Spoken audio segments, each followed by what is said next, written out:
Sziasztok! Ebben a videóban a fotózás alapjairól fogok beszélni. A videó elkészítéséhez felhasználtam két e-bookot is, amiknek a linkje ott lesz a leírásban.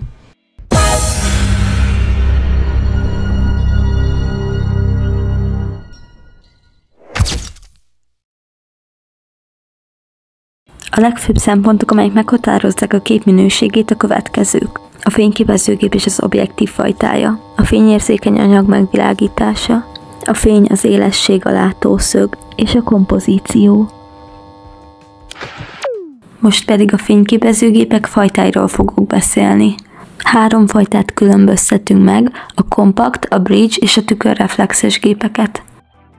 A kompakt gépek.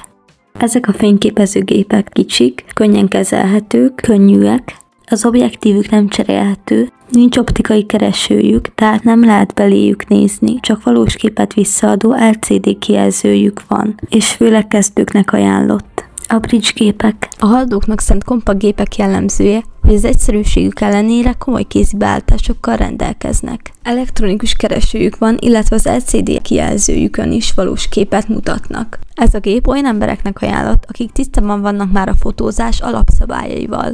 A tükörreflexes gépek.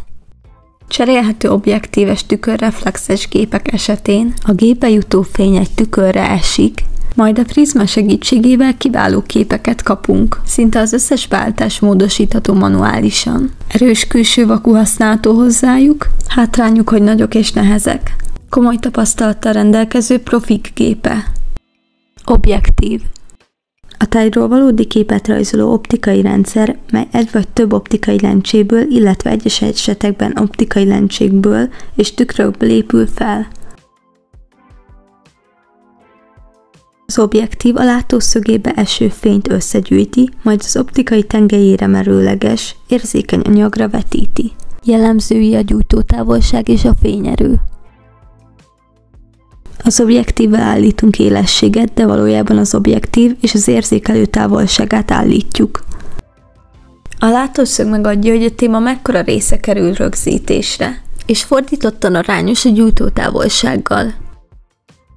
A normál objektívek az emberi szem számára természetes látószöget nyújtanak, míg a nagy látószögűek széthúzzák, a teleobjektívek pedig összehúzzák a teret. Most pedig jöjjön néhány tipp a fotózáshoz. A felső tippem, hogy mindig legyen nálad memóriakártya és pótakkumulátor. A következő tippem, hogy kapcsold ki az objektíven a képstabilizátort, hogyha állványt használsz. Állvány használatánál még ronthat is a minőségen a képstabilizátor. Új lenyomat és por könnyedén kerülhet az objektívre. Ezek eltávolítására a Les Pen LP egy tökéletes választás. A pomagyszerű végével a nagyobb szennyeződéseket tudod eltávolítani. A másik része pedig egy színnel kezelt puha felület, amivel az objektíve frontlencséjét tudod végigtisztítani. Ha a monitorodon kinyomtatod a képedet, nem mindig azt kapod, amit szeretnél. Erre találták ki a monitor kalibrálást. Az egyik legjobb választására adott a Color Spider kalibráló eszközcsalád. Ha kezdő vagy és szeretnél jobban elmélyülni a fotózásba, használd a programautomatika módot.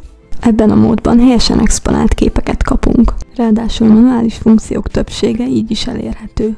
Ha a háttérben nagyon fényes terület van, előfordulhat, hogy az alakot sötét lesz. Ilyenkor az expozíció kompenzációt emel +1 vagy +2-re. Ha drágának tartod a makroobjektíveket és szeretnél egy olcsóbb megoldást, akkor vegyél egy előtétlencsét vagy egy közgyűrűt. Az előtétlencsét az objektíved elejére kell felcsavarni, míg a közgyűrűt az objektíved és a gép közé kell felhelyezni.